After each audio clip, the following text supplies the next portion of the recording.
So thank you very much for joining this evening of robotics as part of Aberystwyth Robotics Week 2020. Of course, we've moved online this year due to the current situation. So I hope you are enjoying. I hope you had a chance to see some of the Beach Lab from Saturday and enjoy the talks that we've got lined up for you today. So we have two talks from myself and Myra, and Myra will be going first. So if I can introduce Myra Wilson, she's a lecturer in computer science, and she'll be giving us a talk and introducing what bio-inspired robotics actually is, before then introducing her own research. So over to you, Myra. Thanks, Patricia. Okay, what I'm going to do is I'm going to start with a series of slides. These slides are going to be slides that I've used before, for some for lectures, some for other talks, but I don't intend going into great detail in any of these, but I'm very happy to take any comments, any more detail. If you email me, I'm quite happy to reply to that. So I'm now just going to go over to my desktop, start sharing that, and start with some slides.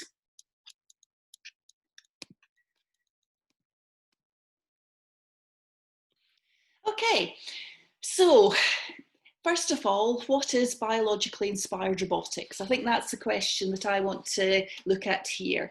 I know quite a few of you know a lot about this, but I'm hoping that this will go out to a more general audience and you perhaps make some people aware of the kinds of things that we're doing in robotics that they may not be aware of. So, as Patricia said, my name's Myra Wilson, and I've been in robotics for quite a few years now, and I've seen a lot of changes over the years. And one of the biggest changes has been the introduction of what we call the bio-inspired robotics. And that's really taking inspiration from nature and using that inspiration to give ideas on how to control, how to build our robotic systems. So, biologically inspired robotics. These are robots that resemble living organisms, and by that I mean any kind of organism. We've gone from single cells to complex human beings, and they're trying in some way to mimic some of the either control systems, so how they behave, how they move, how they generate behavior. The morphology, which is how they look, the actuators. So a lot of work recently has gone into the science of different materials. So we've been able to use different kinds of materials in lots of different ways. We've got stretchy things now. We used to have to build robots out of very solid steel, very solid bodies. And that meant that they weren't very flexible. But nowadays, with the controllable substances that we have, we can actually do a lot more, and we can build artificial muscles and things like that to help us mimic the kinds of things we see in nature. And we can also mimic the electronics, so we can look to see the pulses, kind of how things are controlled. So a lot of the subjects that we've had so far, we've got things like, in this one here, we've got what are called WEGs. So that's wheels and legs, and I'll talk a little bit more about that shortly.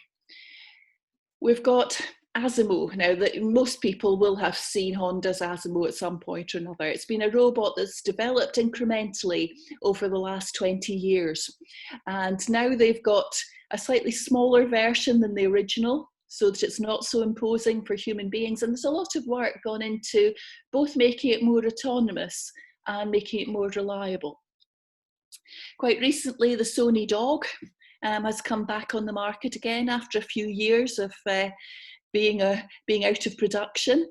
And again, there's a lot of new embodiment come into there. We've got lots of smaller sensors, so we can use them to do much more exciting things. And one of the big ones that a lot of people are talking about is a company called Boston Dynamics in the States. And they've created a huge series of robots, from this big dog here to Spot to Cheetah. There's lots of very exciting things going on there in a very, very dynamic environment. So, well, the kind of question is, well, we've got robots, we've had robots for many years, so, why do we want to use this biological inspiration? We aren't perfect, animals aren't perfect, so, what can we get from this? And really what we're looking for is ideas. We're looking for ways to inspire people to do things that we see creatures doing in everyday life. So we don't have flexibility and agility in the previous generation of robots that we had. They do things, they run around in wheels, but they're limited in what they can do. Novel functionality. Now, novel functionality is something that we see a lot coming into the kinds of things that we're building in robotic systems these days. Things that we would never have thought years ago that we'd be able to do. We're starting to use flying robots, and some of those are starting to imitate the wings of a bird and be able to fly in very novel ways. So ability to be more adaptive and intelligent, the ability to operate better in human environments. And again, that's quite important. A lot of what we want robots to do, certainly in the short term to medium term, is to help human beings do things that perhaps they may not be able to do themselves. So in the care industry, and certainly, kind of to help with disabilities. So humans operate in a human environment. We've built this very nicely for our cookers to be the right height for human beings, the Hoover to work with a human being pushing it. So now, can we find some kind of inspiration that we can allow our robots to adapt and use the environments that we use in a very similar way? And one of the kind of the things that I like to say is that, why do we actually want inspiration from animals? Well, because we've got proof that it can be done. When we look at the creatures, the flexibility of the creatures we just see outside, kind of dogs, cats, sheep. I'm just looking out the window at the moment. And, all these kinds of creatures are able to function and do seemingly intelligent things in our world. So we've got the existence of these things, so we know that it can be done. So first of all, just something about, there's lots of different ways we can implement this. We can have from loose metaphors to high fidelity replicas. So we can take ideas from the biological world and use them in several different ways.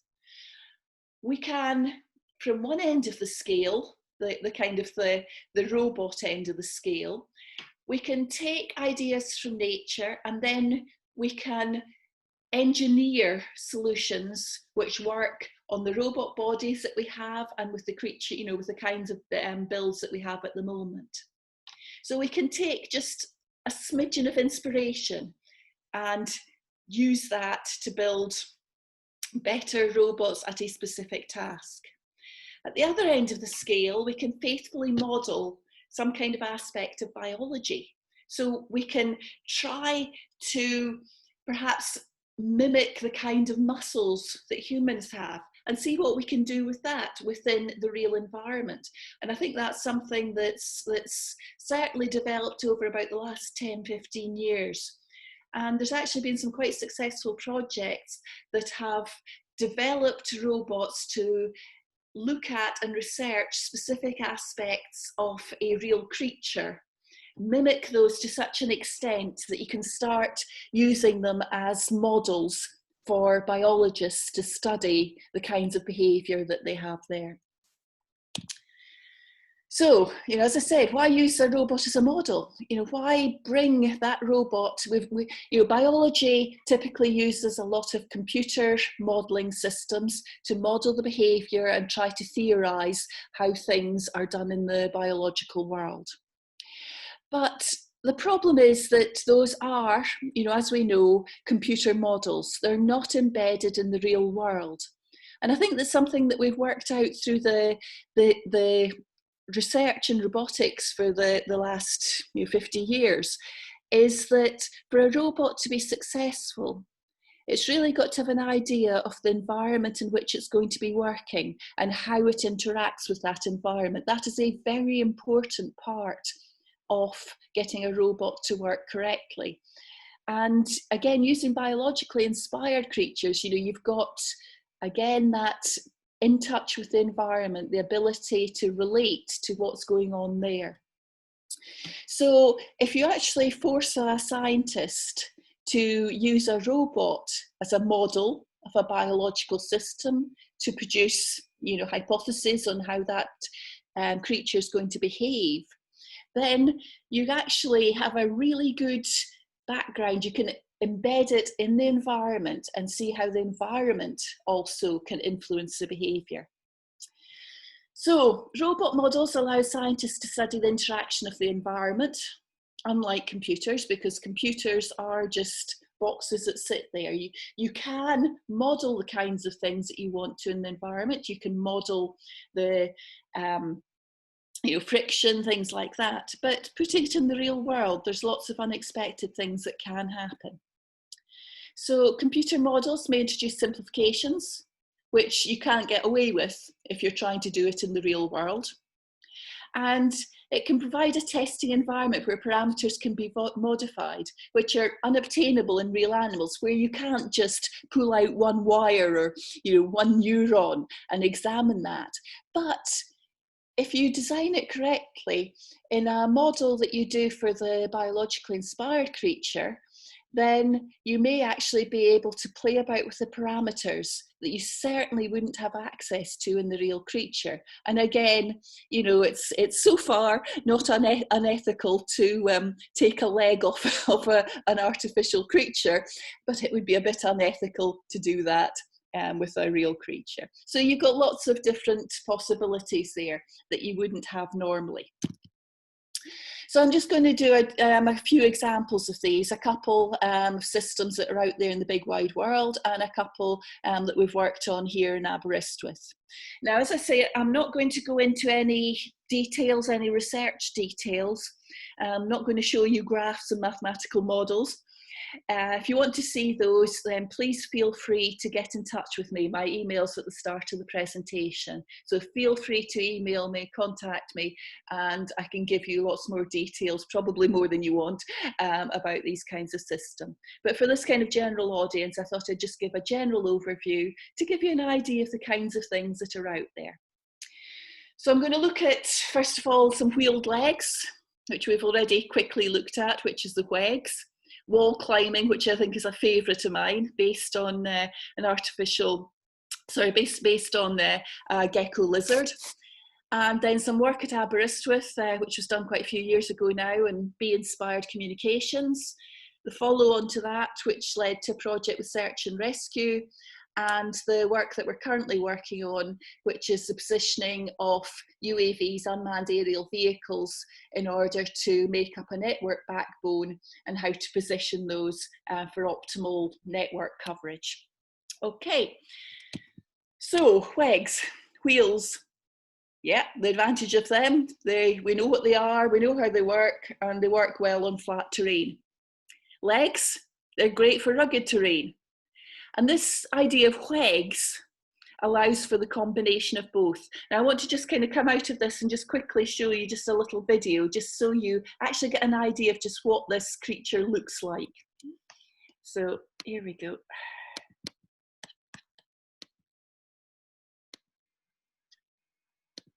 Robot series called mini-WEGs. These 9-centimeter long robots can run at sustained speeds of over 10 body lengths per second and navigate challenging terrain.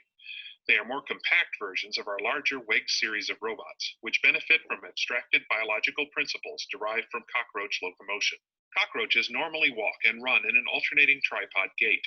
In normal walking, they swing their legs high and in front of their bodies so that they can climb smaller obstacles without changing their gait. The previous WEGS vehicle uses one large drive motor to propel its 6 appendages in a nominal alternating tripod gait. Its 3-spoked appendages, called WEGS, combine the speed and simplicity of wheels with the climbing mobility of legs. Its 6 axles are compliant so that its gait passively adapts to the terrain and it can climb larger obstacles with its contralateral legs in phase. To be more compact, Mini WEGS uses 4 WEGS that move in an alternating diagonal gait. Like the larger WEGS vehicles, it is battery powered and radio controlled, and it uses only one motor to drive all of its WEGS. It also uses one micro servo for steering its front WEGS via a rack and pinion mechanism. The robot is highly mobile, maneuverable, and versatile. It can surmount obstacles greater than the radius of the WEGS, a difficult feat for wheeled vehicles. It can run forward and backward, upside down and right side up, and has a turning radius of 2.5 body lengths. On both smooth and rough terrains, it can sustain a high rate of speed of about 10 body lengths per second. Additionally, its robust construction allows it to sustain repeated falls from a height of over 10 body lengths and tumble down a flight of stairs with no damage. Some insects have other modes of locomotion to augment their walking ability. The cricket and click beetle, for example, can jump to surmount obstacles of immense relative size. Jumping Mini WEGS has been developed based on this concept. It can surmount obstacles 2 to 3 body lengths high, such as a stair. As the robot runs, the single drive motor simultaneously stores energy in a spring for jumping. After release, the mechanism is automatically retracted as energy is stored for the next jump. Deployment methods such as passive glider drops are under consideration. The robot survives a 7-story drop onto concrete with the aid of simple wooden wings. Note the power of the robot. It can carry the bulky payload of the wings and tail. In conclusion, Mini WEGS is an extremely mobile robot. Based on abstracted biological principles and building on the original larger WEGS vehicle, this small robot combines simplicity, robustness, and reliability to provide a desirable combination of speed, mobility, and versatility. Okay, so that was just an idea of the kind of thing with WEGS. And you really need to see the robot running just to give you an idea of just how fast it goes and how versatile it actually is. So it's inspired by cockroaches. It's only got one drive motor. The jumping WEGS, again, have this wind-up mechanisms to allow it to store the power, which allows it to then be freed suddenly to spring up onto the steps. And they've also got a version where there's a joint a third of the way down, again, based on the way a cockroach moves, which allows it to climb up onto body balancing. And again, I've got a reference down the bottom there if you want to go and see more about those ones. Next one, and as I say, this is one of my favourite ones. This is one which is used for wall climbing. Now, previous robots, they've used vacuums, which kind of means that they've got to haul a big vacuum tube all the way up the wall and carry the weight of it. Magnets, which only work on metal walls. Grasping, well, they need to have something to grasp. But people realised creatures like geckos just do this. They run up walls. They don't, kind of have any, kind of strange mechanism like vacuum to help them.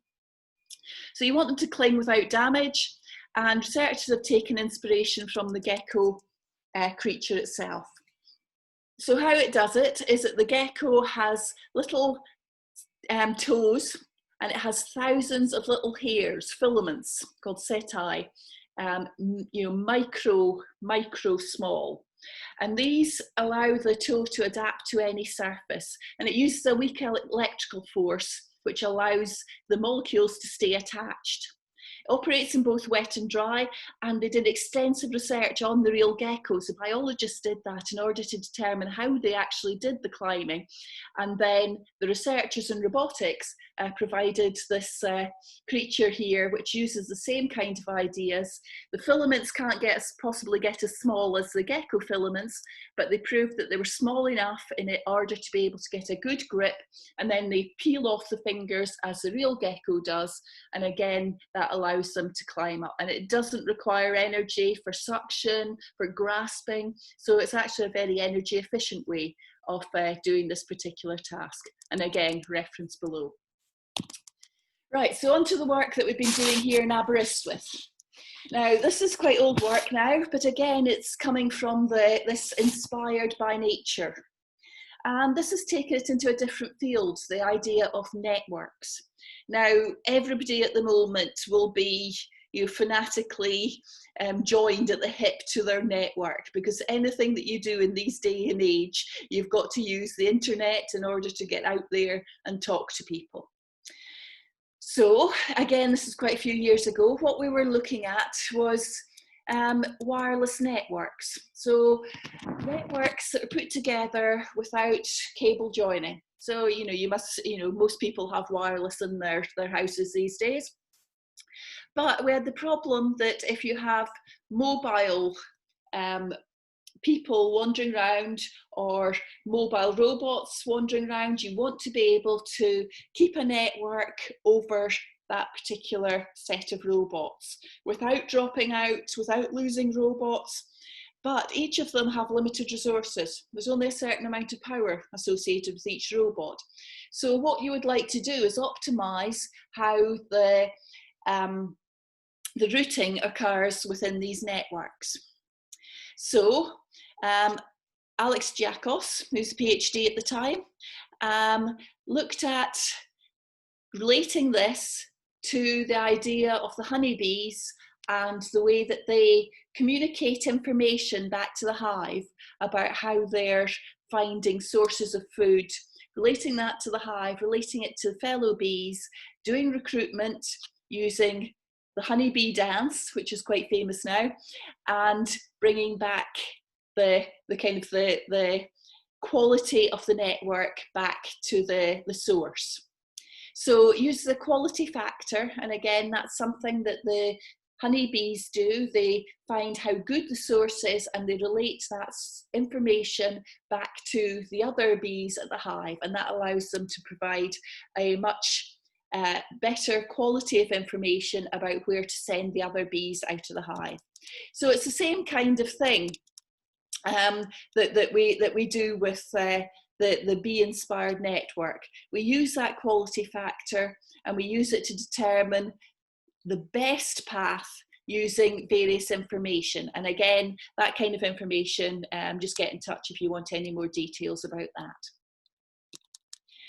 And this led on to the next project that we did. And this was a project funded at the time by EADS Foundation Wales, which has since changed Foundation Wales and has Airbus as one of its sponsors, as well as the Welsh Government and Welsh universities.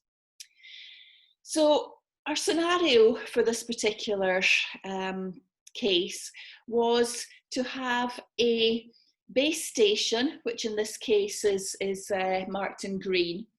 And what we're trying to do is we're going to release unmanned aerial vehicles to try and keep a network route towards a person who is out searching in an area where there is not any communication network. So if you think about this, this is an area where you do not have the normal satellite communication or anything like that, or it's too expensive. Remember that these are all independent creatures. So we set up a base station with a number of UAVs, so the drones of some kind or another. And what we want to do is we want to keep an active network going between the base station and the searcher. And again, that searcher could be going into buildings, they could be going around hillsides, they could be going out of range of that base station. And what we're trying to do is keep that network running. And again, what we did was we used a version of the bee-inspired routing to get information back about how the power consumption was doing, because again, an important part of this problem was allowing the vehicles to return to base before their power was exhausted, but while continuing to keep that network up and active. And again, that was a challenge that we faced in this particular one. And again, using a biological method, so using this kind of bee-inspired network, trying to send information out in a limited way so that it wasn't draining too much power. And again, keeping that link between the various drones and the searcher. So that was kind of the search and recovery scenario. And the drones using local sensors, so they're able to kind of sense where things are going. So you can have multiple searchers out there and you send the drones out, and again, trying to keep that network always active so that the searcher always has communication back to the base in case more resources are needed. So this was using sensors and using the BIP routing protocol, be able to get information back to base and to be able to keep contact with that searcher. And again, this was done by kind of broadcasts of signals and bringing information back home. Okay, and this led to the most recent work that we've done, and again, this has been taking place over quite a few years, so we've got quite a lot of information about this now. And what we were trying to do for this, again, a Foundation Wales project, was to design a coordination system that allows a group of unmanned aerial vehicles, and the ones that we've mainly used were fixed wing vehicles, to form and maintain an ad hoc network. So that is a network in order to support a large number of ground vehicles. So you have drones that can fly at various heights, again keeping within the flight corridor that kind of these kind of vehicles have to work within. Got to produce the manoeuvres for the drones autonomously. We want to maximise the coverage, and we want to manage the power consumption, because one of the limiting things, the main limiting thing we have for these drones is the power that they have on board and the power they have to support these kind of networks. And just to give you a picture of what this would look like. So what we're doing is that we want to position those drones in the optimal position so that they can cover as many vehicles as we possibly can within certain power constraints. Now, if you don't have enough vehicles, yes, you are going to see that some of these vehicles will not get covered. And that's the situation that we have. So you try to give an idea of just the maximum number of drones that you need so that you're not over populating the area. But you're trying to get as many of those vehicles within the cone that these drones can cover and have the power in order to be able to supply those communications and allow, say, communication from vehicle through drone, through the network, back down to another vehicle in another part of the scenario. So the way that we've chosen to do this is an evolutionary algorithm. So again, the practical details of this, we've got all those in various papers that I can send you to if you need more details. But the genetic algorithm, for those who may not be aware, basically is based on natural evolution. So again, we're back to the biologically inspired from another area here. So we've got the population here. We've got a lot of members of the population. These become parents. Parents are selected, they get modified, produce children, and these modified children get evaluated and they get popped back into the population. And this just becomes a loop that allows you to hopefully gradually get a better population. So this evaluation is actually a very important part of it, because this evaluation allows you to hopefully zero in on a good solution to the problem. So again, we'll do this. So the genetic algorithm that we use is used to position the flying units. We've got one flying unit that works it out, that works out the best paths for or the best position for our robots, our drones to fly to, and continually updates that with information about the ground vehicles, where they are, and how well they're actually covering that the network, how well the network's managing with those particular flying. And some may fly high to try and cover more, but that requires more power. Some may try and fly low to dedicate to a small number, a cluster of units. So that actually works quite well. And it's got to look at the scalability, the power management, and imperfect communication, because again, some of these things rely on scenarios where the drone may be flying the other side of a hillside from some of the vehicles. So, you know, this is putting this all together. So you evolve a set of maneuvers, and this is simultaneously for the number of unmanned aerial vehicles you have. You've got a chromosome representation that encodes a path for this drone. For each drone, separate drone, they've all got their own paths to follow. Determines a fitness of the resultant path, so how well it thinks the drone is going to cover the network in a new position. And so the best group that are found are implemented on the vehicles, and this is updated in a very regular cycle. So basically, biologically inspired robotics can be very successfully used as inspiration in many areas of robotic development.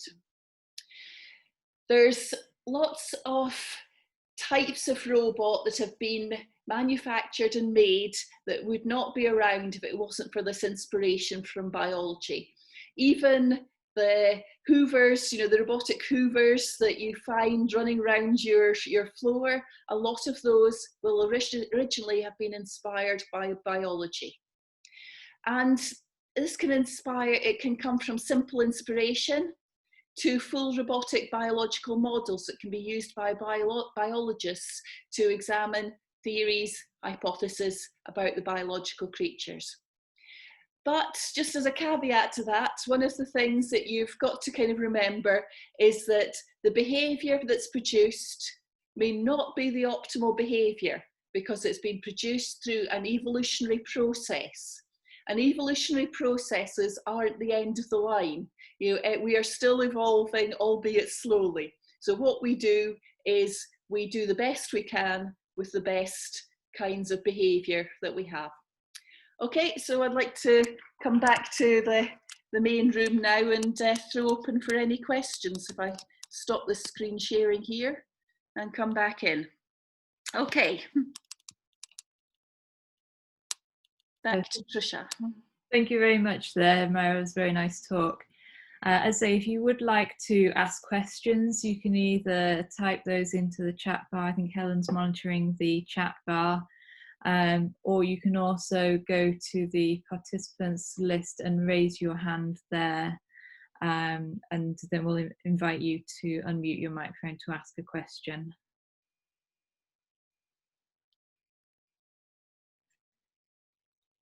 So I can see a raised hand from Valerie Shaw, if you'd like to unmute your microphone. Hello, Myra. Hi. That was very interesting. With your WEGs, the one that was jumping, how did it determine before, because it seemed to jump from quite a distance away, how did it determine it needed to jump? Yes, it's got simple sensors on the front of it that detect if there's an obstacle in the way, and it will just try and jump over everything. It doesn't try and identify what the object is, it just senses that there's something there and therefore puts the spring into motion. And can it quantify how big this jump needs to be? Nope. No, the simple ones that you saw there are just a simple spring mechanism, so it just winds up, and however far it's wound up is how high it jumps. But I've seen some videos where it actually jumps the height of a building, so that you can store quite a lot of energy in a spring. Oh, thank you. Thank you, very good question there. Any other questions coming in? I thought I saw another hand up from Thomas, maybe.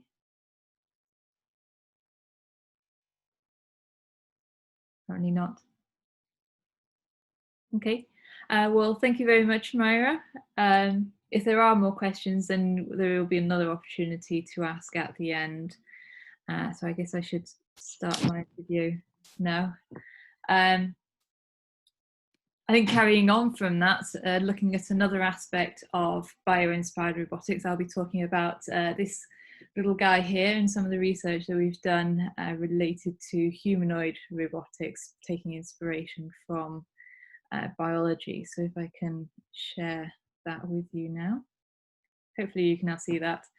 So what I'm going to be talking about is how we can take inspiration from infants and how we can actually then use that to, how we can apply that to robots and what we can gain from that. So what are we talking about is specifically developmental robotics as a branch of bio-inspired robotics. And why we think that's important. I mean, Myra mentioned some of the reasons why we would want to do some bio-inspired robotics. But there's some of the different aspects that are involved in this research. And then I'll talk a little bit about sort of the mechanisms that we actually use, how we actually draw on the information from infants, what we gain from them, and then how we go about representing that and modelling that on a robot platform. So perhaps going into a little bit more technical detail, but hopefully keep it so that you can follow that relatively easily. And most interestingly, looking at the play that infants demonstrate and how we can get a robot to learn through play as well.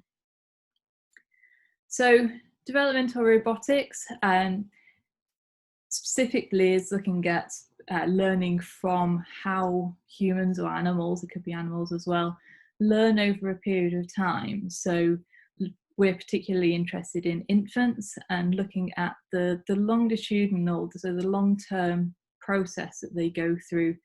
You could start at any age, and we specifically are interested in starting from birth and looking at how they change, how they develop over a period of time. And in line with the bio-inspired robotics, what we're keen to try and do is keep any models that we produce as biologically plausible as we can.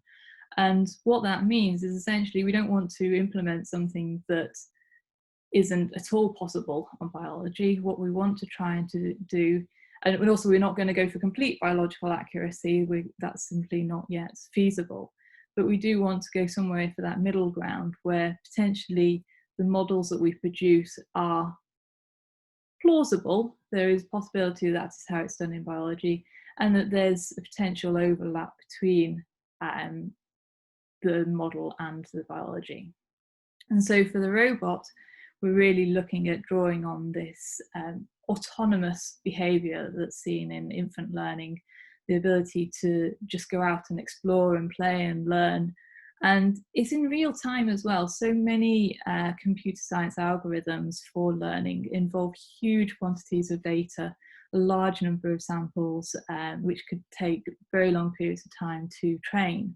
Now, arguably, you could say that infants certainly do spend a long time training, but for a robotic platform, what we'd ideally like is something that's a bit more real-time, a bit more short-term, so that we can learn very quickly online from a small number of samples. So looking at how we might actually be able to achieve this with the robot, and how we can then get that robot and the model to scale to not just learn a single task.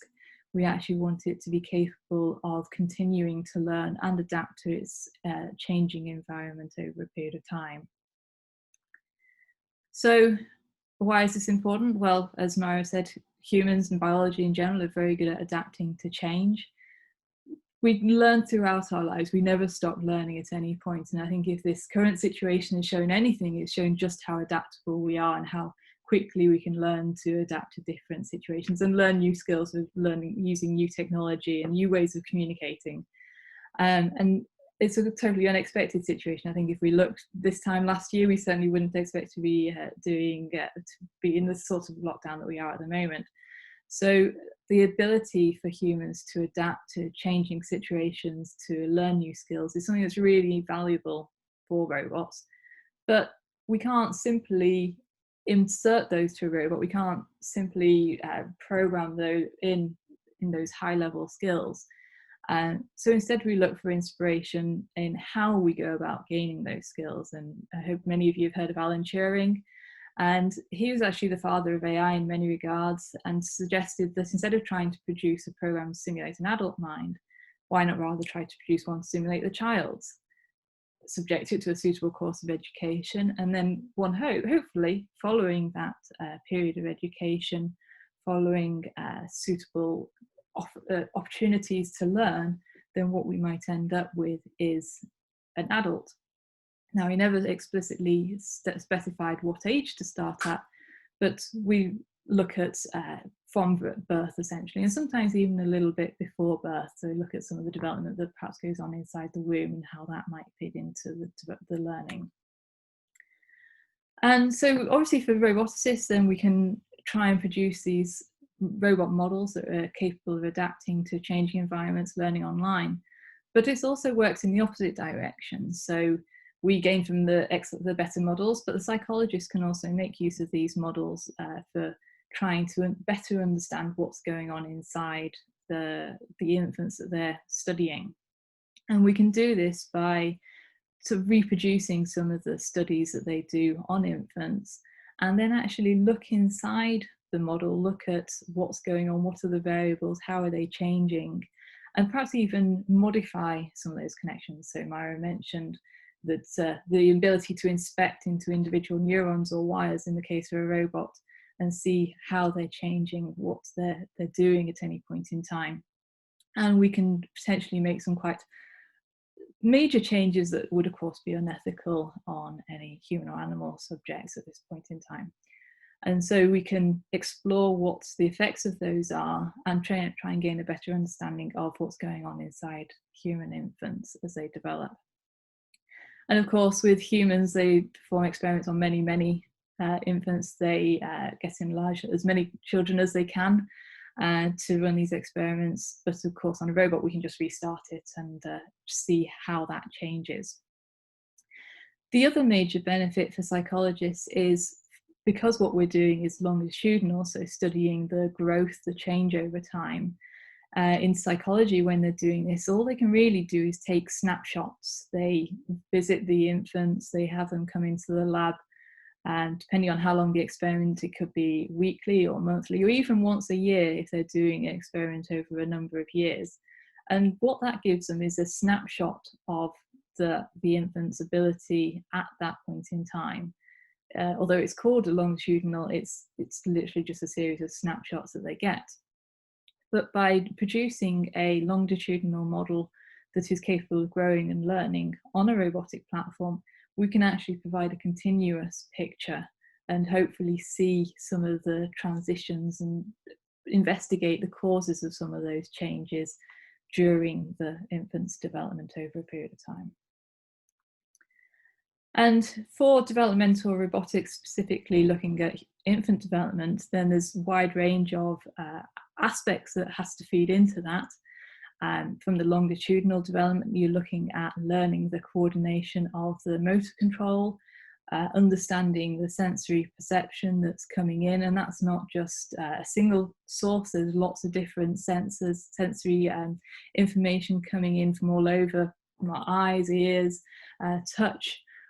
Lots of information coming in, potentially overloading us with information at times. And so how we pick apart that information and use that to be able to form an understanding of the world around us, and how we go about learning and gaining skills and understanding. Alongside that, there's also language development. So being able to learn how to, first of all, make sounds. So there's what's known as verbal babbling. Babies making lots of lovely little sounds, gurgling sounds, but also then starting to make vowel sounds and building on to constructing words.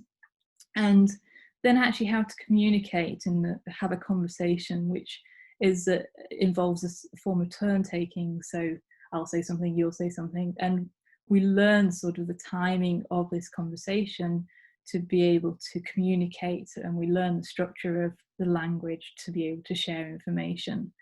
But it's not just language, there's social elements, and there's loads of different aspects to the learning that goes on.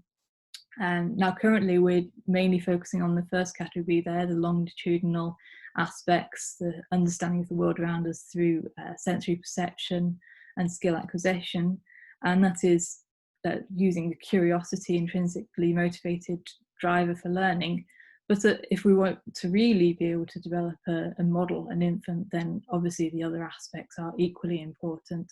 And there are people working on those separately, which hopefully one day we'll be able to combine those together to get a richer model of an infant. So I briefly want to have a look at infant development and some of the aspects that we take from the development in order to construct our models. And the first of those is this idea of a timeline in infant development.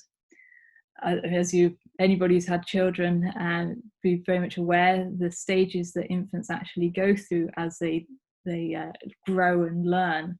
They're not born with all these skills, they're not born being able to control all of their limbs and being able to do things, but there is actually quite a distinct timeline that they progress through over a period of months, years, as they grow, and they're quite well mapped out, if you like, quite easy to distinguish.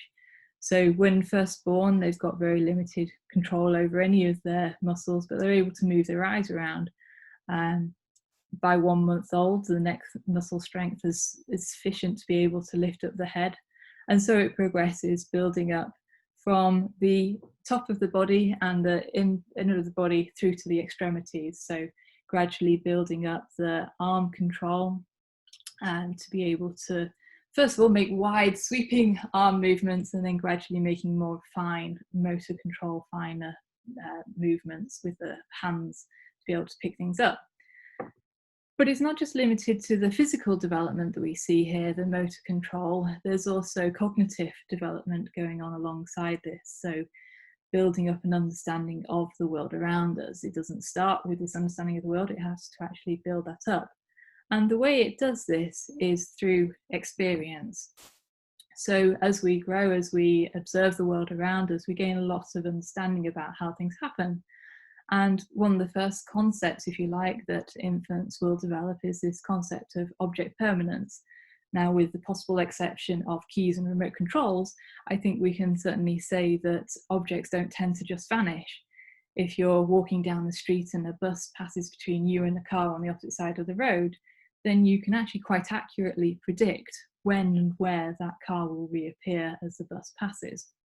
And the way in which we're able to do this is through experience. We've seen it pretty much every single day, perhaps not so much at the moment going out and about, but we certainly have a lot of experience that we've built up over a period of time, observing objects appearing and disappearing, but they're always there. They don't just cease to exist, they don't disappear. And using this experience, we can build up concepts such as the permanence of objects, that an object will still be there. We can understand how objects behave, how will they interact with the world around us, and build up these very rich concepts and the language in which to communicate those and share those ideas. So moving on from there, I'd like to talk about how we actually model that on the robotic platform. But before I do, I just want to introduce the robot itself. So this is the iCub that we've got at Aberystwyth University. It was developed by the Italian Institute for Technology as an open source platform for cognitive research. And essentially what that means is a platform that researchers can use for exploring, developing models based on a humanoid structure, modeling intelligence that is embedded in the world. So as Myra said, we could simply construct a simulation of the world. We would make a lot of simplifying assumptions as part of that. But what's really interesting is when you actually try and apply it to the real world, have that real sense of data, that real interaction with the physical world around you. And so that was what this robot was designed for. And so far it's currently being used in around about 30 laboratories worldwide. So we're actually very fortunate to have an iCub at Aberystwyth. And the robot is modelled on a 3.5-year-old child. And they tried to reproduce a similar range of movements that a child of that age can produce. And to do that, they've got 53 separate motors throughout the body in each of the joints to try and give that similar motion that a child might have. It's not quite there, but it's certainly pretty close to trying to simulate that motion. And it's not just the movement, it's the sensors as well. So they tried to simulate some of the sensory perception that we have. There's a camera in each of the eyes to simulate our vision.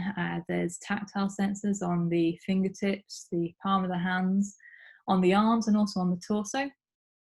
There are microphones in each ear, and there's sensors throughout the body which give some indications to allow the robot to know what the position of its limbs are in relation to itself. So it knows roughly where its own body is. At least we can get that information from the robot.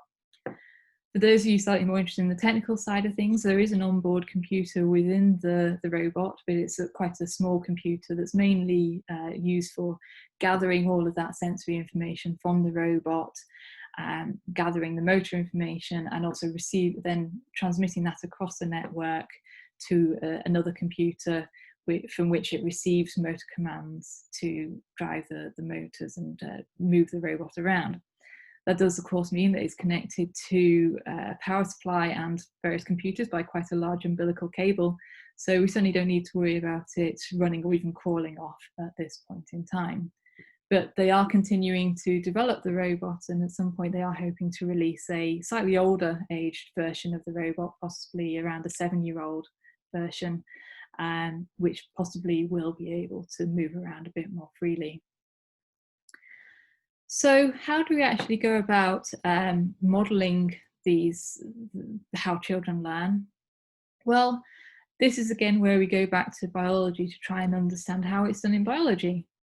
For us, it's a natural stepping stone to try and understand how to go about producing a model. And for this is an area where we actually speak to neuroscientists about what goes on in the brain.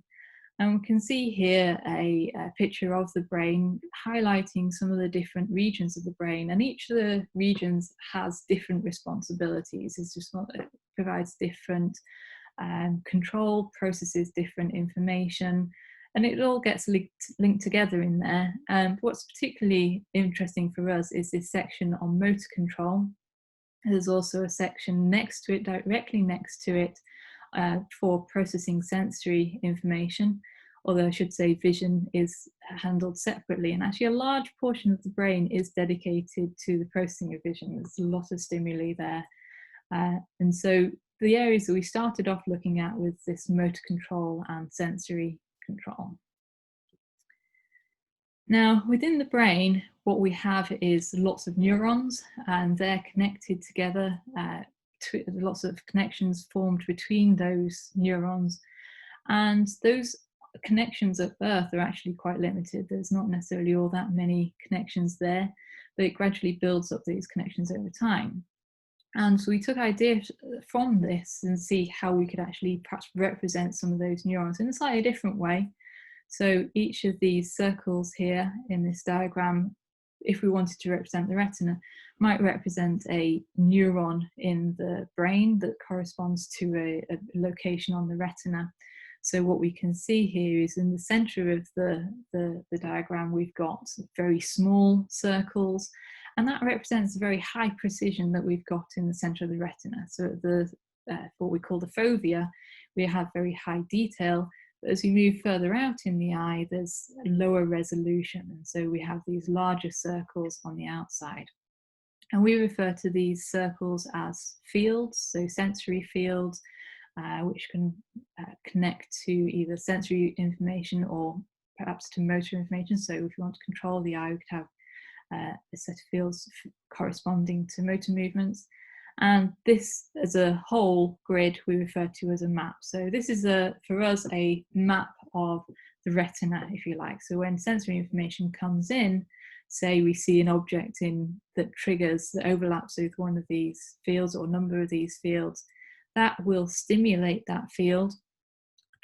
We then have a second version of this map, which perhaps corresponds to the motor space, so the pan and tilt movements that the eye can make.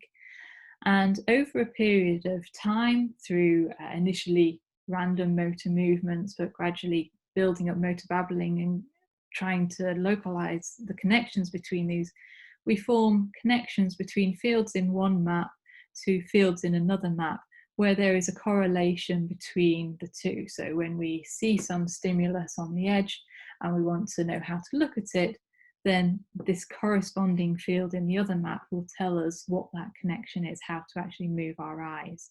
And we can see what this looks like when we learn that on the robot. So on the left-hand side, we've got the visual fields coming in, and the darker the field, the more often it's been stimulated. So it's a very strong visual field, strong connections. And this mirrors the brain, where connections will decay over time. If a connection isn't used very much, it will gradually decay. But where we have a strong connection, then that's likely to persist for a long time. And we can see that's connected to another field on the motor side, and we're actually using the colour here to indicate the connection between the two sides. So you can see there's a nice correlation in colour for making movements, and that will enable us, when we see something, to look up how to move towards that stimulus and make a movement to that. And that's learned through a process of motor babbling. Now, of course, the eyes aren't the only way in which we look at things. The gaze, if you like, is combining together, in particular, the eye and the head. So when looking at how to combine those together, we again look at biology and see how the biology handles this process. Now, the eyes are very fast. There's very limited friction within the eye socket, and they're able to move at pretty phenomenal rotational speeds.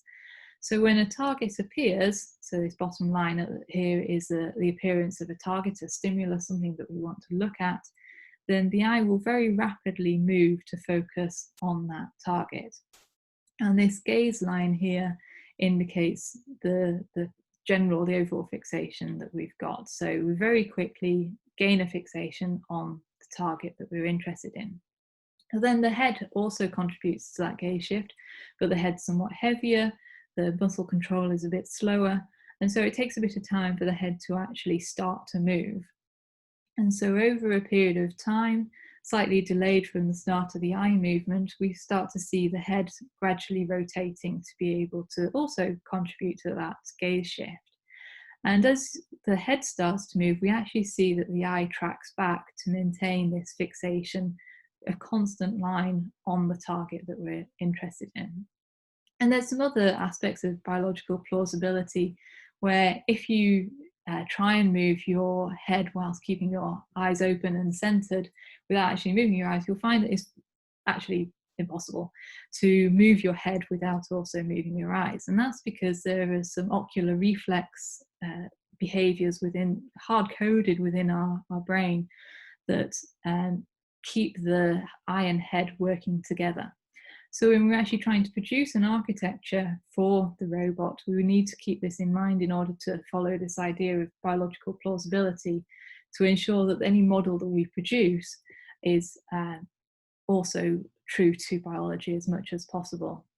Now, this is actually our architecture. I don't need to worry about it too much, but the general idea is that we have a map for representing the eye movements, and we've got a similar map for the head.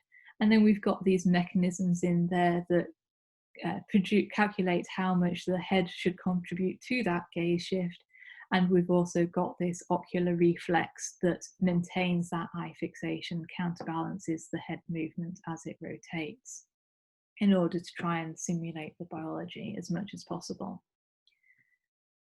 Moving on from that, of course, we've got these building onto we can add in the torso, and we can also add in the arm to build up the full body model for the eye cub. I should say that although our eye cub does have legs, it is actually mounted on a stand, so we tend to only worry about the upper body and leave the legs for another day.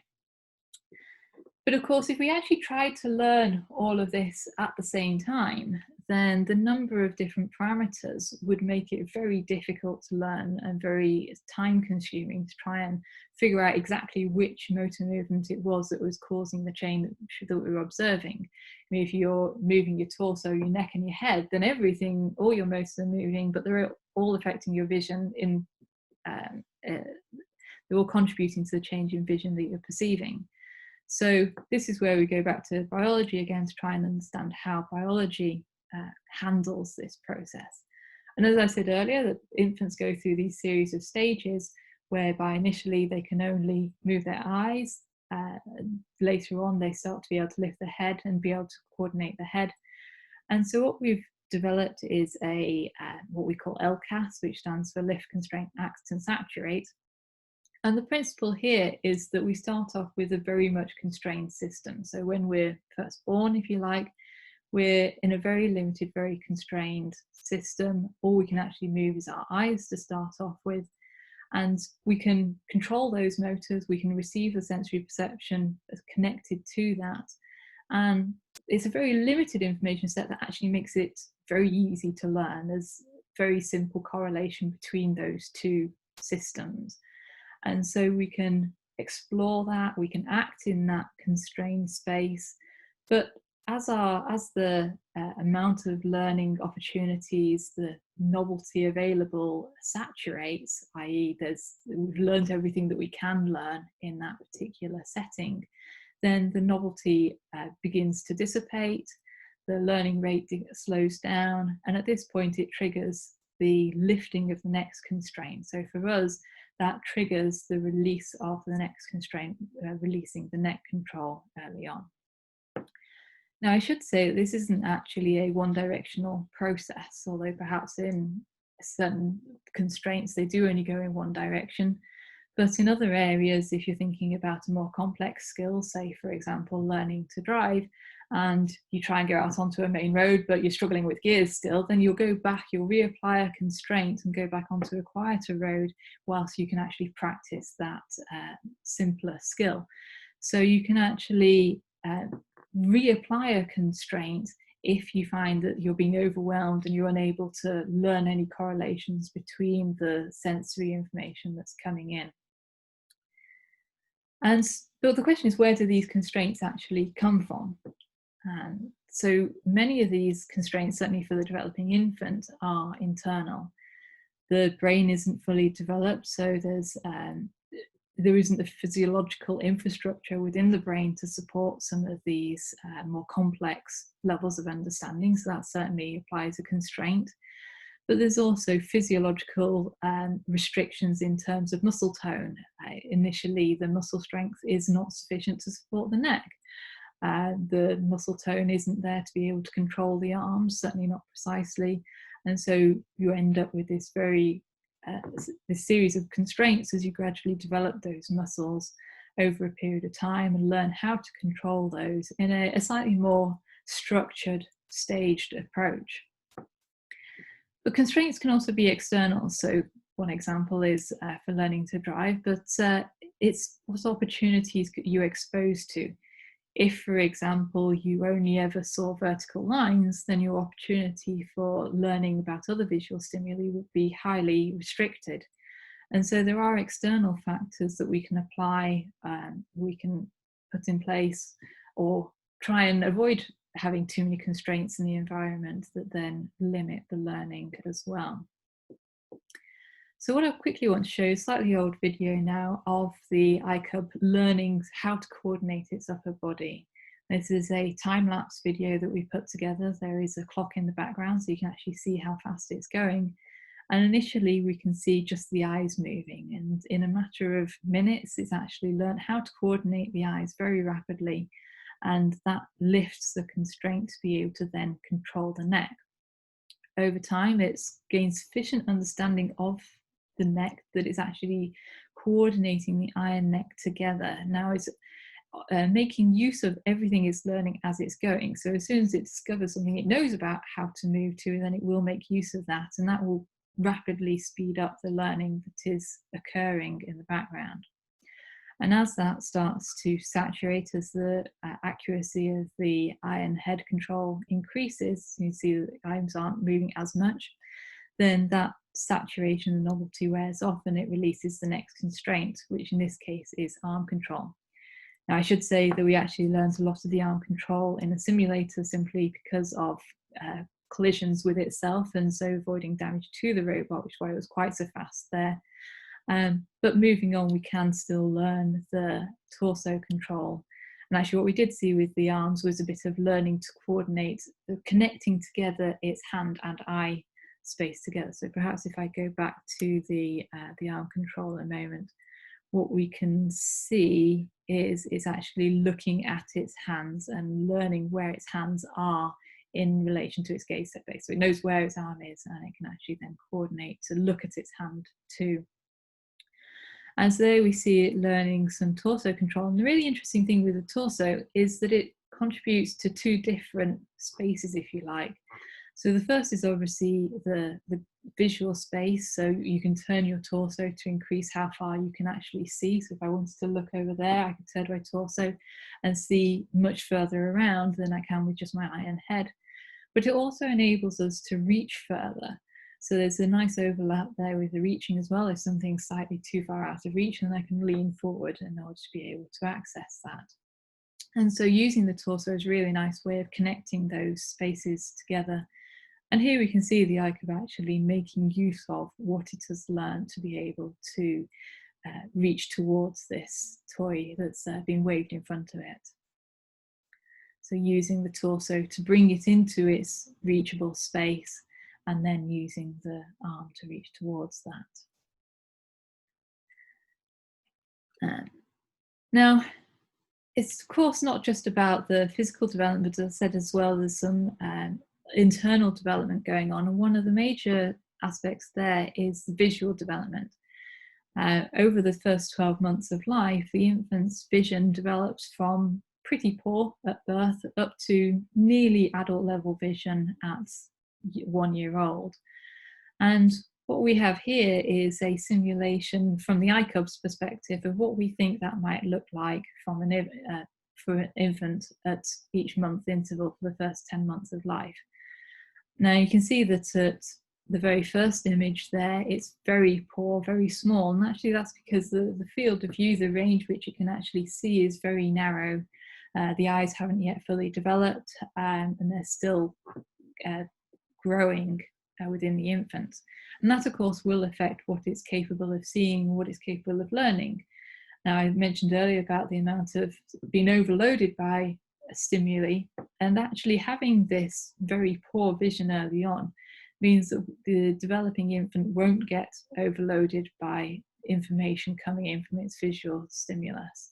And in fact, it's not until around about the 3rd month where we start to be able to distinguish perhaps different colours in the images, and gradually then starting to recognise some edges appearing as well as they develop. And so it really focuses on motion, on brightness, really bright stimuli, to simplify the amount of information the infant's getting over time. Now you may ask, how do we actually know this? And that's a very good question. And the answer is that we essentially give, well, psychologists, not us specifically, are able to give like eye tests for infants.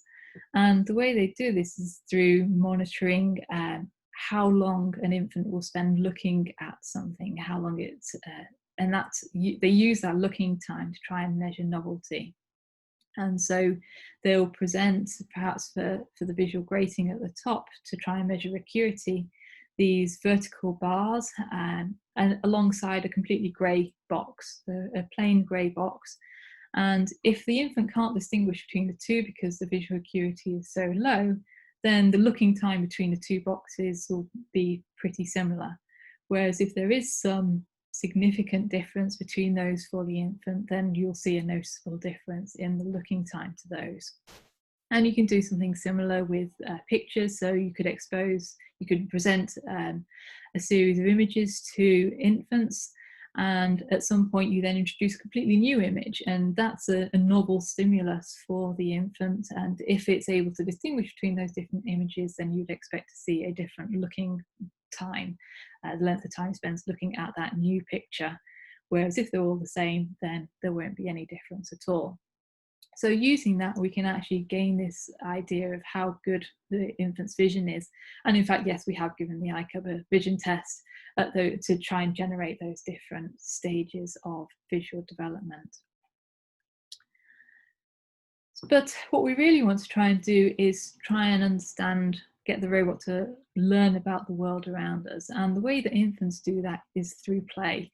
Infants play pretty much every waking minute, and they're constantly exploring, they're trying out new behaviours, new possibilities.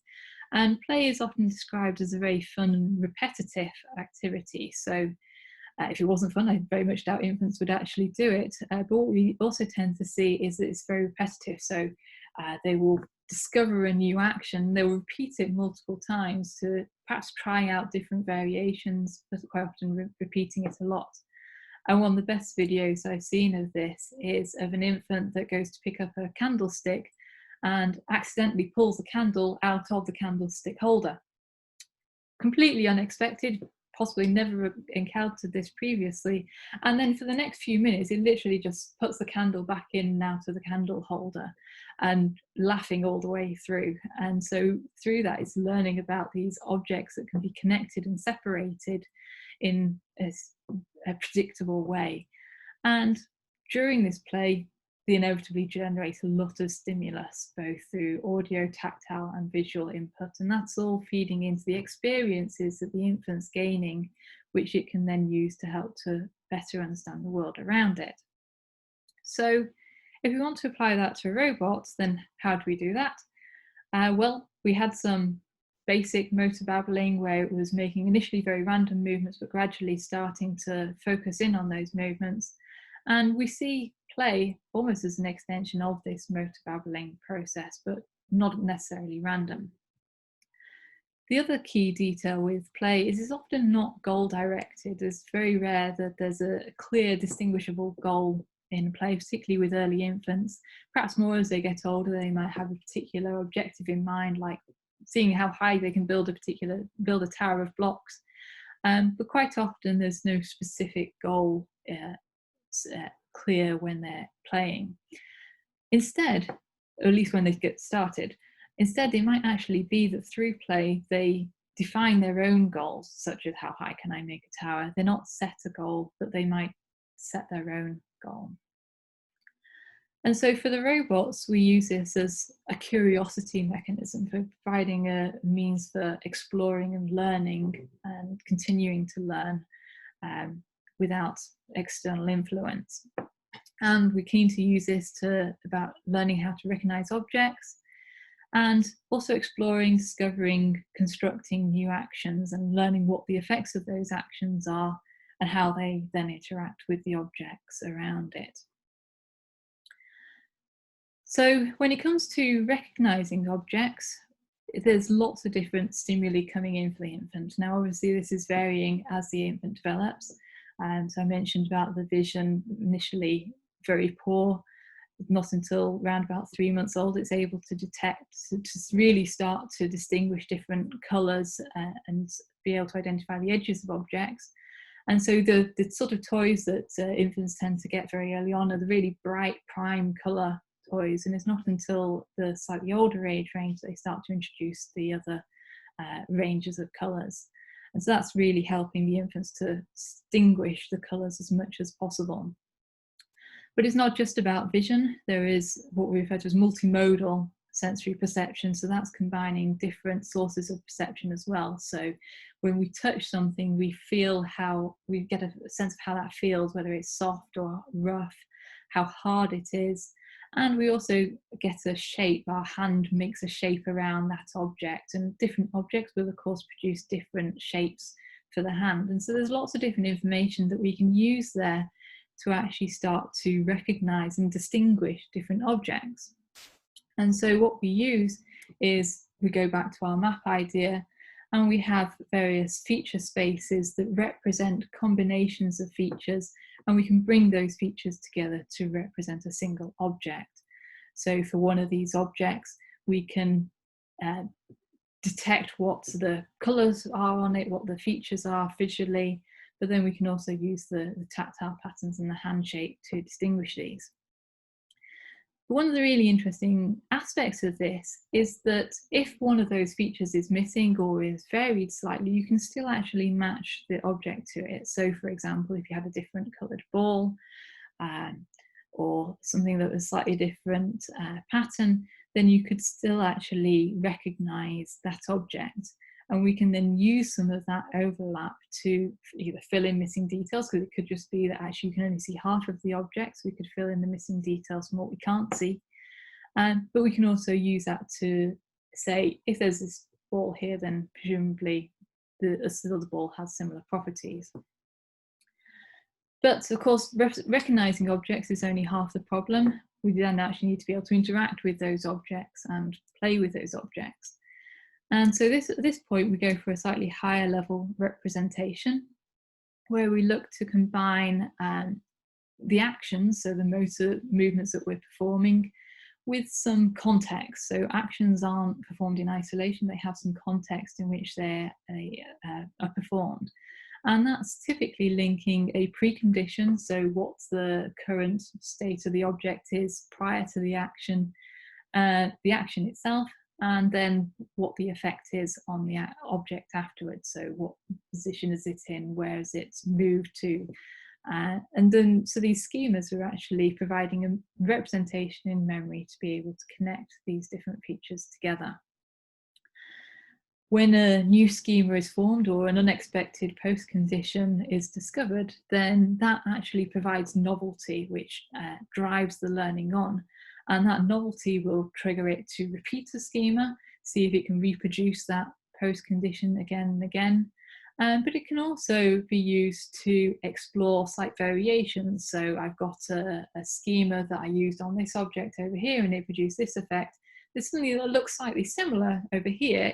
Will it produce the same effect there as well? So we can use the schemas in lots of different situations. And I'll look at generalizing schemas as well and linking those together. So if we have a very simple set of actions to start off with and some context for using those. So here we've got a play generator using just 4 simple actions. We've got a reach, a grasp, a press, and a release. And there's an object in the environment, and there's also a button.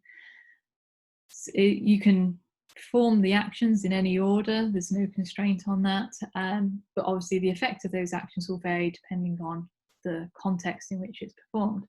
And so we can imagine a series of actions whereby exploring the space of available actions very rapidly expands out. So there's this path through these actions where we first reach towards the object that's in the environment, or we might reach off somewhere else, but we actually, in this particular path, we try and grasp that object. So now we're holding the object that we've reached towards. We could release it, we could reach somewhere else, but in this case we're going to reach towards a button that's also in the environment. So while still holding this object in our hand, we're reaching somewhere else. And there's absolutely nothing stopping us whilst holding that object from pressing the button. So with just a few very simple steps, randomly exploring the scope of the available actions in the environment, we can actually start to see how this play generator might even get as far as something like discovering tool use, which in itself is quite a sophisticated action. So if you're holding a stick, then that button is slightly out of reach, then you're actually then suddenly able to do something you weren't previously able to do. And so it's a very rich mechanism for us that provides a wide range of opportunities. In a bit more technical detail, just showing you some of what this looks like, we've got a basic action where we can move the hand to a particular location. And turns out there's actually an object at that location, and that produces this unexpected touching behavior, which leads to the generation of a completely new schema, whereby we're touching that new schema, that new object, sorry. And over a period of repetitions, perhaps also reaching to other objects in the environment, what we end up doing is generalizing that. So rather than having to have a single schema for representing every possible action with every possible object, which would just become very quickly difficult to search through and far too much information, we can actually generalize over the actions and generalize over the context in which they're occurring in, to produce this idea of a generalized schema that can be applied to a wide range of situations, giving us some of that adaptability and flexibility that we see in humans. But of course, that's just a single action. And very often the things that we do every day require multiple actions. And so we can actually look at sequencing these actions together into chains. And here we see a very simple sequence of reaching towards an object and grasping it. Now, they're probably two actions we don't even think of as separate actions. We certainly don't think of, I need to very carefully reach my arm towards this location and form a grasp on that object. We just reach to it. And that's something that's developed through experience, through repeatedly performing those two actions one after another, until we eventually get this chain of what's ultimately a single action that we can refer to for reach and grasp. And you can imagine building that up to more complex actions. If I wanted to go and make a cup of tea, for example, then that involves multiple actions of reaching to the kettle, picking it up, taking it to the tap, filling it up with water. And there's a whole series of actions that gradually get chained together when we perform them often and frequently to perform these more complex actions. So one more video here showing the ICUB actually using these schemas and following a series of plays. So it's discovered these objects, the board in front of it here. And it's on the left, we can actually see the visual input from the ICUB, and the top four windows on the left show the different types of features that the ICUB is picking up. So I don't know if you can quite see the white markers there outlining some of the features it's detecting for colour, brightness and edges. And on the bottom we've got the objects it's actually recognising. So this orange object, it's got a number of features there that it can recognise. And it's thinking about how it can make use of these schemas, how it can connect these two objects together, what it can do with them. I should say this is following a period of learning that the ICUB has gone through, and that everything is actually rather slow on the ICUB. It's certainly not the speed of infants throwing objects around, but we can certainly, over time, produce some similar effects. And we can see it there picking it up. Now it's looking at a remembered location, so it remembers that there's this other object there. It might not necessarily understand what that object is at the moment. It's essentially trying to stack them up together. But actually what it discovers there is that it's dropped it into a hole. And that hole has specific properties of actually making the object it dropped into it disappear. And if you were allowed to then repeat that action, it would build up this concept of objects disappearing when dropped into holes.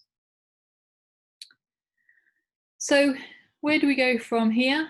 Well, so far all the work that we've done here at Aberystwyth has been very much egocentric for the robots. It's all been focused on building up its own internal representations of itself, and from its own perspective, building up an understanding of the objects it's interacting with. Now, in infants, they initially start off with this very egocentric perspective, but as they grow, as they learn, then it's actually quite a while before they can start to see things from others' perspectives, but they are, of course, very social. And so what we want to look at next is actually how we can take its own understanding, its own body model, and map it onto predicting what your actions are based on its own understanding, and how it can then use that to learn from you. So there's a lot of work still to do there, and obviously there's the other branches going back and adding in some of the social and language elements. But I hope you found that informative. I would like to just quickly thank colleagues who've been involved with this project, and Mark Lee, who's been leading many of these projects over the years, has recently published a book, and if you are interested, then you are welcome to have a look at that book. He would have liked to be here and be offering the book out, but unfortunately he's not available to join today. So thank you. I'll exit the show now, and hopefully you have some questions at that point. Thanks, Patricia. That was a really interesting talk. Thank you. So yeah, remember you can write questions in the chat and I can read them out. Or if you want to raise your hand and actually ask a question over the mic, then feel free to. I have a couple of questions to start while everyone's thinking about stuff. So I was thinking at the end then, when you were talking about the social aspects, I mean, obviously one of the really important things for children learning is socialising with other children. And I was wondering, has anyone done anything with iCubs interacting with each other? I'm not actually aware of any examples of iCubs interacting with other iCubs. I was certainly involved with a project a few years back where a couple of the partners did have iCubs, and although distributed around the world, we did wonder about the opportunity for whether we could try and produce some collaboration between the iCubs, but unfortunately we never had found the time to do that. But it would certainly be interesting to do that, and there are examples of smaller robots, the little now humanoid robots, learning their own languages through vocal babbling with each other. So there's definitely examples of research out there involving social interaction between robots, which would be quite interesting to explore. But of course we want the robots to be able to work alongside us, so having that interaction with people is equally as important. Brilliant, thank you. I can see we have a hand up, so Valerie Shaw has a question. It's a follow-on from that question. Have you done any work interacting with the robot yourself or with any other humans around on this project? So the closest that we've come to is essentially providing visual stimulus. So one of the things we were looking at is whether the robot, without even having a model of another person, without being able to necessarily recognize the other person, whether it could recognize the action based on the schema it had learnt already. So if it saw an object move that it previously wasn't familiar being able to move on its own. So for example, if you pushed a ball in front of the iCub, but it knew about if it pushed the ball it could move, whether it could infer that there was some other agent there. But unfortunately we haven't actually managed to work on that just yet. But that's certainly something that as we develop, we'll be looking to explore further down the line. Thank you.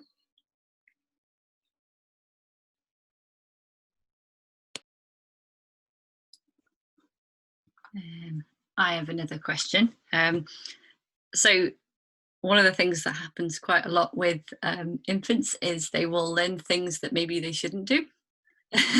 So I was wondering what happens if it learns something which is not a good behaviour, like breaking something, which can obviously be very interesting. Yes, throwing the toys out of the pram sort of thing. Yeah. Yeah, I mean, we did explore this with objects disappearing, whether it actually just threw them off the table and whether that would be something it would learn. And yes, it does. It's the short answer to that question. I mean, I think with anything, we try and shape the learning as much as we can. We provide the opportunities for it to learn. Perhaps we restrict that a bit too much at the moment, but giving it the flexibility to be able to learn different actions. And what we don't have at the moment is any external reward or punishment. Quite how you punish a robot, we haven't yet figured out, but certainly having some, as you start to build in that social aspect, there is the external reward and punishment perhaps that we could consider, and how that might feed into perhaps discouraging some actions and encouraging others. Yeah, it's really interesting. Thank you. I mean, I'm part of the group, so I know about some of the other research that goes on, and it sort of your answer made me think a little bit about Jim Finnis's work, and unfortunately he's not here at the moment, but I know he was doing some things involving sort of positive and negative feedback to robots, wasn't he? So yeah. Yes, yeah. No, there's certainly some potential overlap there. Yes, he does look at hormone-based systems, which is very much bio-inspired, but unfortunately not able to join today. We have a question from Dimitris. Hello, thank you very much, Patricia, for this nice overview of this line of work. I was wondering if you see any role for emotion in this learning aspect. I mean, what if the ICAP gets moody one day and doesn't really want to learn, or is really excited about something? Would there be some way of exploiting this idea? Thanks. Yeah, there's definitely scope for emotion in there. And I did once have an interesting discussion with a psychologist specifically about emotion in the robot and whether our robot was emotional as it is. I mean, you may have noticed in some of those videos, the ICAP does have facial expressions, and we use some of those to get feedback from ourselves as to what the robot thinks it's doing without necessarily having to go and inspect the data too much.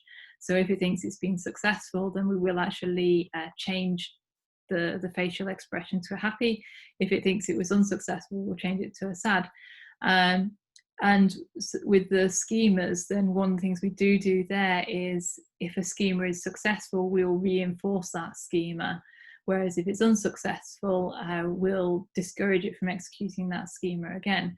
And while I don't necessarily think of that as emotion, the psychologists did actually recognize some of the features of basic emotion there in just those simple properties. But certainly it would be really interesting to explore building emotion a bit further. So rather than just an individual action, if over a period of time it has lots of successful actions, then that could make it really happy and more likely to go and explore. And children are certainly more playful when they're, or more likely to go and explore when they are happy, and if they're unhappy, then they're less likely to go and explore. So yes, I think having richer emotions in there would definitely affect the rate of learning and the focus of the robot when learning.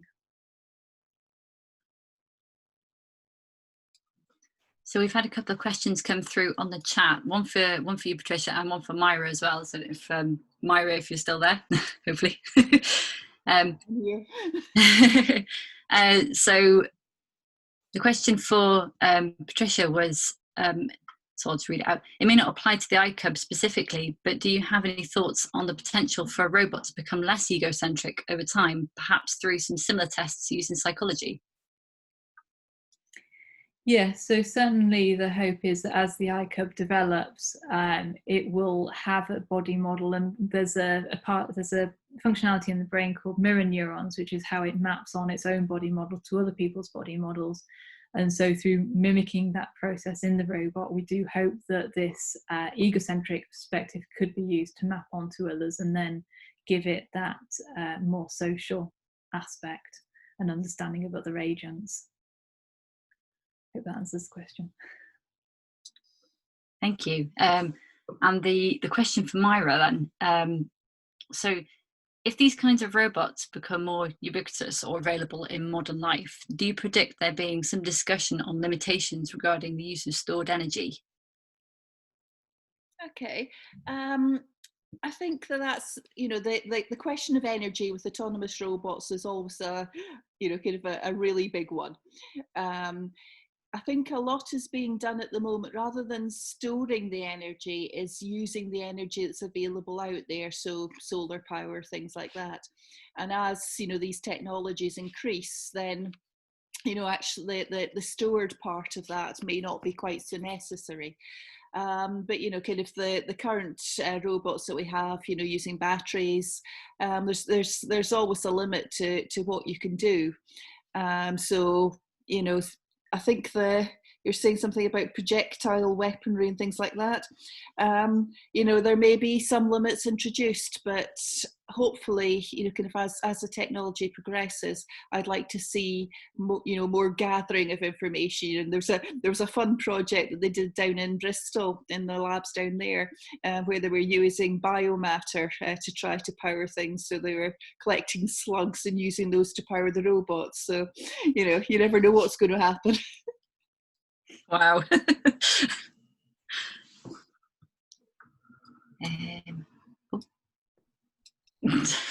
No.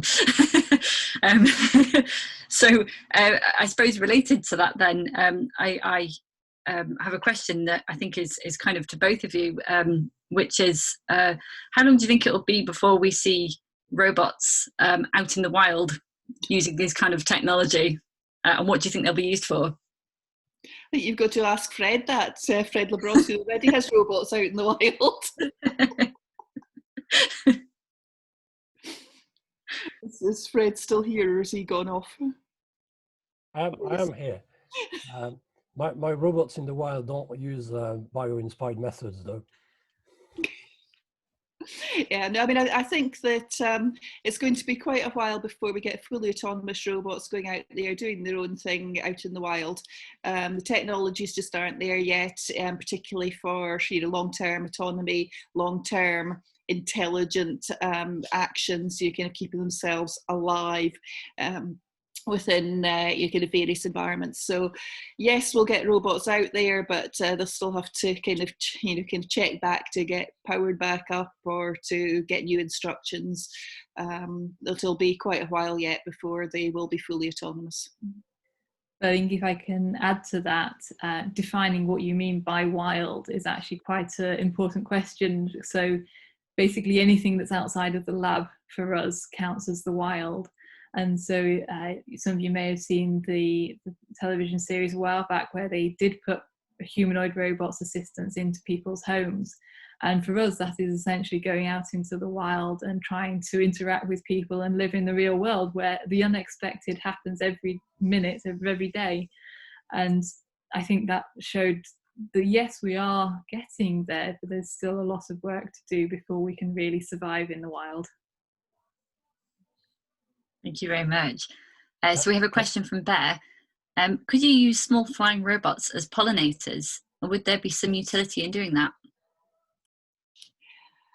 I think that at the moment, the kinds of robots that we don't have the miniaturization so much to do that, and I think they do more damage to the plants than actually pollinate them. But MD, who's seen Black Mirror, can see the the problems of doing this kind of thing. It's possible. I'd like to actually see the real kind of bees doing that rather than artificial creatures. Thank you. Anyone else got a question? Feel free to pop it in the chat or raise your hand. I see Valerie Shaw's hand is up, although I'm not sure if it's still up from before, possibly. There we go. Like Andrew's mobile beehives. That'd be fun. Yes. Oh dear. So another question I had was at Beach Lab on Saturday, you showed Myro. So for anybody who's watching now and hasn't seen that, it's worth having a look afterwards because it's a very, very interesting robot. It's a robot animal. And I was wondering if there was any kind of sort of combination between things where, obviously learning like a human baby is very complicated because humans do an awful lot of things, whereas some animals don't do so many things, like, for instance, can't recognize their reflection in a mirror. And I was wondering whether there would be any use in having a robot animal learn like a baby animal would. That's a really interesting question, actually. And one of the aspects that we always debate when looking at the biology is how much behavior is innate versus how much is learned. And when you go to the animal kingdom, then certain behaviors are actually a lot more innate. So, for example, a giraffe is able to stand up and run around within a very short period of time after birth. And so that's the speed with which it's able to do it suggests that, yes, there possibly is a bit of learning going on in there, but actually there's a lot of innate behavior. So looking at the animal kingdom is really interesting. I would certainly like to have the opportunity at some point to try and model some of the learning and behavior that goes on. Yes, it is in many respects much simpler, and in some areas we know a bit more about animal behavior than we do about how the human brain works. But there's also some very different questions there to consider when trying to model the behaviour. Yes, I can imagine that when we'll have robot pets, we'll want them to act like real pets rather than like human babies. Yeah. Brilliant, thank you. Does anyone else have any questions at all? Just having a quick scan. Tom's posted the link to the Myra talk in the chat, so that's there. Thanks, Tom.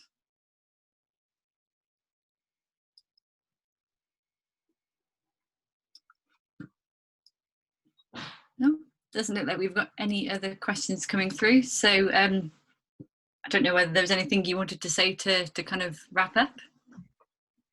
I hope everybody has enjoyed that. If I could, one thing I would like to do before we finish this is see if we can get a group photo Zoom style, if people do want to turn on their cameras.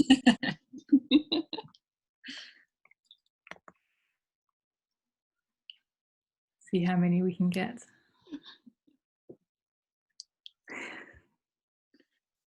Nice to see everybody. It is good to see everybody. Is that everybody's cameras on who wants to turn on their camera? Steve's not figured it out yet. Go on, Tom, get upstairs. Any more for any more?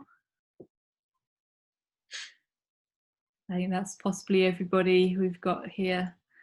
So everybody look at their camera and smile. Andrew's showing us. Robot Beehive. Lovely beehive robot. Okay, so everybody looks at the camera and smiles. 3, 2, 1, cheese. There we go. Thank you very much. I do hope you've enjoyed that and found that informative. And if you can, I'll get this uploaded. So if you do want to watch it again or share it with others, then please do share that around. And enjoy the rest of Robotics Week. Thank you very much. That was great. Thank you. Great, thank you.